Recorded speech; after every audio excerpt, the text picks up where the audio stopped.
I'm about to show you footage of the Israeli government today arguing that IDF soldiers should be allowed to rape the Palestinians that they detain. If you didn't know, there are camps across Israel made for detaining Palestinians. These are torture camps. Dozens of Palestinians in these camps have been killed. Hundreds have been injured. There has been a boatload of whistleblowers coming forward, including Israeli field doctors talking about how they had to amputate limbs off of these detained Palestinians because of how badly they were injured by the IDF. The most notorious of these camps is the Steed Timan torture camp, where Palestinians who have been released from this camp talk about how the IDF has raped them with their dogs and sodomized them. And again, these Palestinians are held there without charge, are arbitrarily arrested, and are yet subject to the same amount of torture. So because of this, 9 IDF soldiers have been taken into custody in Israel for sodomizing Palestinian detainees. And today, the Israeli government argued over whether or not they should punish these soldiers. And I'm going to play you what they said. אני קם ואני יוצא מפה, ואני לא הולך להצביע יותר על שום דבר, עד שהסיפור הזה והטרלול הזה, שיש מי שבפרקליטות חושב שאפשר לבוא ולעצור חיילים על דברים שעושים למחבלי נוח'בה, לא נגמר. אוקיי? ואני מאוד מבקש, ואני חושב שחבריי בקואליציה טוב יעשו, אם יעשו כמוני. אנחנו לא יכולים להמשיך כרגיל. להכניס מקל לרקטום של בן אדם, זה לגיטימי? כן, אם הוא נוח'בה, הכל לגיטימי לעשות לו. אוקיי. הכל. מצוין. הכל. זה מה ש...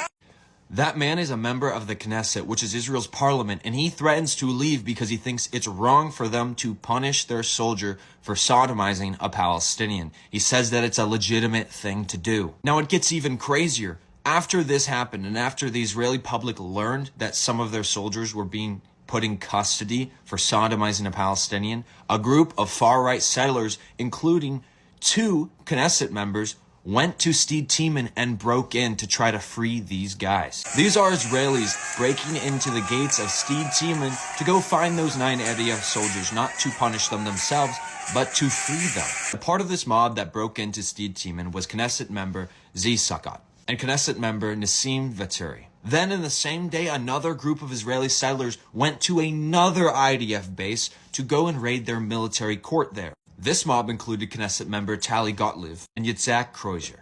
Needless to say, that's already 5 Knesset members that you've seen in this video alone who are defending these soldiers for sodomizing and raping Palestinians they detained, who, may I remind you, are held arbitrarily without charge, and most of them are released from these camps. Not to mention that Israel's finance minister, the super powerful Ben-Gvir, praised these IDF soldiers as true heroes. It's clear Israel is on the wrong side of history. They torture and oppress the Palestinians, and this is aided and abetted by their leaders, their politicians, those members in the Knesset that I just showed you, who raid IDF bases, who protect them from prosecution, who legitimize their illegal settlements in the West Bank, who protect them from the consequences of ethnic cleansing and violence against Palestinians. Please help spread this message. Repost and copy the link on this video a bunch. And if you want to support me, go into college in just 2 weeks. You can go to my About to help out. Thank you, and free Palestine.